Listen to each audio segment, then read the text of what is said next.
یعنی جان دو چیز میشد. یعنی اگر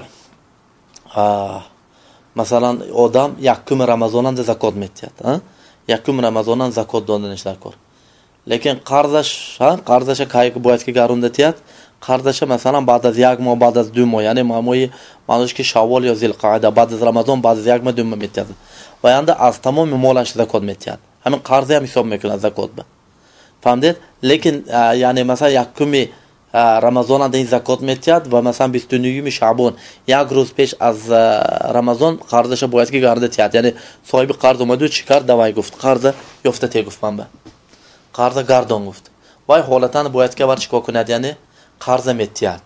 یعنی قول عثمان رضی الله تعالی عنه موطن اومدگینده عثمان رضی الله تعالی عنه میگفت که ان الشهر میگفت یعنی ان الشهر شهر زکاتکم میگفت، یعنی این ماه چی زکاتتون میگفت.